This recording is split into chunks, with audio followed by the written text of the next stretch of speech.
The Gospel of Thomas is probably the most famous non-canonical gospel. Everyone seems to know a little bit about it. They'll ask questions like, why is the Gospel of Thomas not in the New Testament? Or, did you know the Gospel of Thomas might be an independent source to the sayings of Jesus? But what does the Gospel of Thomas really say, and why isn't it in the Bible? The Gospel of Thomas is preserved in its entirety in a single Coptic text from the non-canonical library, a horde of early Christian texts discovered in the mid-20th century. It appears in a few Greek fragments too. The Coptic manuscript dates to the 4th century CE, but it's probably a copy of an earlier Greek version that dates to the 2nd century. But some scholars have even posited a late 1st century date. Dating Thomas is actually really difficult because unlike the canonical Gospels of Matthew, Mark, Luke, and John, the Gospel of Thomas is a sayings gospel. It's comprised of 114 sayings of Jesus.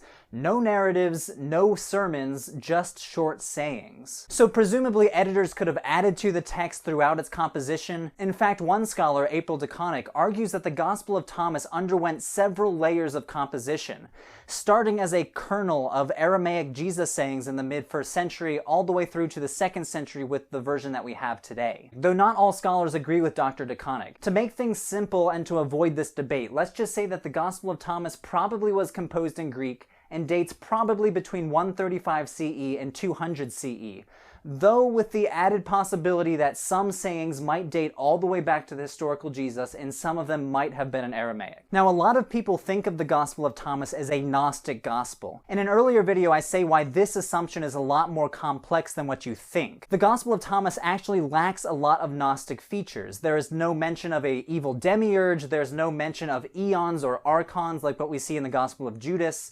We just have a few sayings that sound esoteric, and the fact that the gospel was packaged with other Gnostic gospels like the Apocryphon of John. In actuality, a large portion of the Gospel of Thomas has parallels to the New Testament Gospels. However, these parallels are always a little bit different, which leads some scholars to believe that the Gospel of Thomas is an independent source to the sayings of Jesus. For example, Thomas verse 96 has close parallels to Matthew 13:33. Jesus said, "The kingdom of the Father is like a certain woman. She took a little leaven, concealed it in some dough, and made it into large loaves." Matthew, on the other hand, reads, "He said to them another parable. The kingdom of heaven is like yeast that a woman took and mixed in with 3 measures of flour until all of it was leavened." So we obviously have parallel texts here, but there are enough differences between these two texts that make scholars think they are independent texts, maybe one of them more original than the other. But who's to say which one is more original? This question is actually really difficult to answer. Some scholars think that Thomas often contains the older version of these Jesus sayings because they're more simplistic than the canonical Gospels,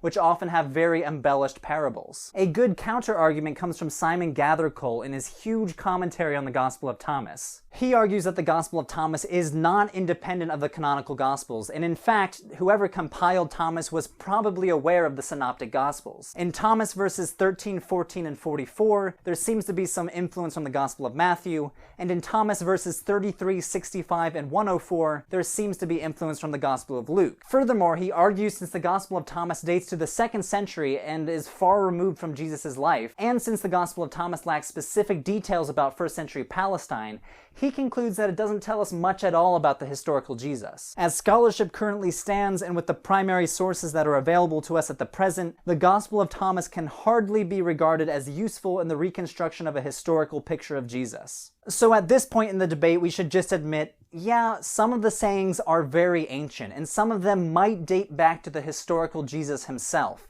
But the nature of our sources just don't let us know for sure, and very smart people are on both sides of the debate. So finally, let's tackle this question of why the Gospel of Thomas is not in the New Testament.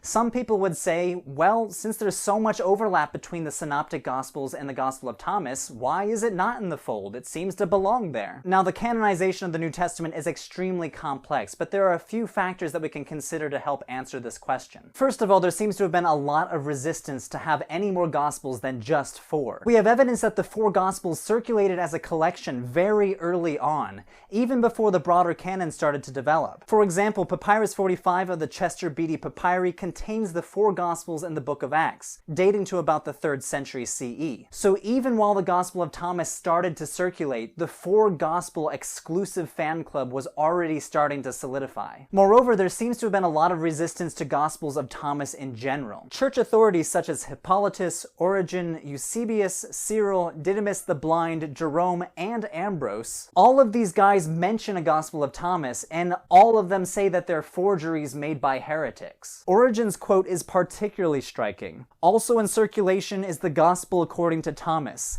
These come from those who set their hands to it, but the Church of God approves for alone. Now, we can't be for sure if these guys are talking about the Gospel of Thomas that we have today.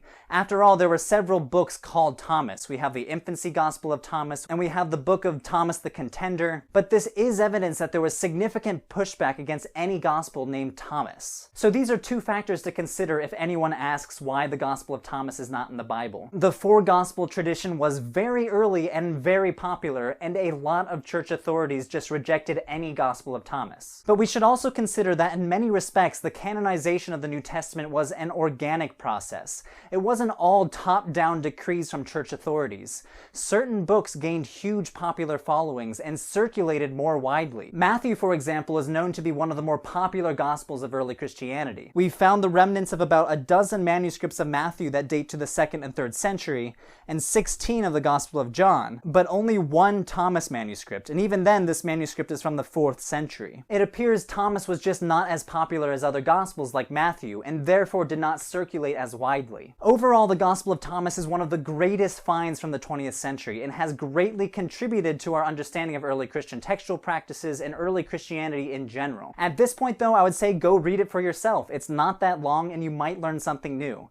As always, thanks for watching and subscribing, and I'll see you next time. Now, this video is the latest in my series Varieties of Early Christianity, where I try to approach early Christianity from a different perspective.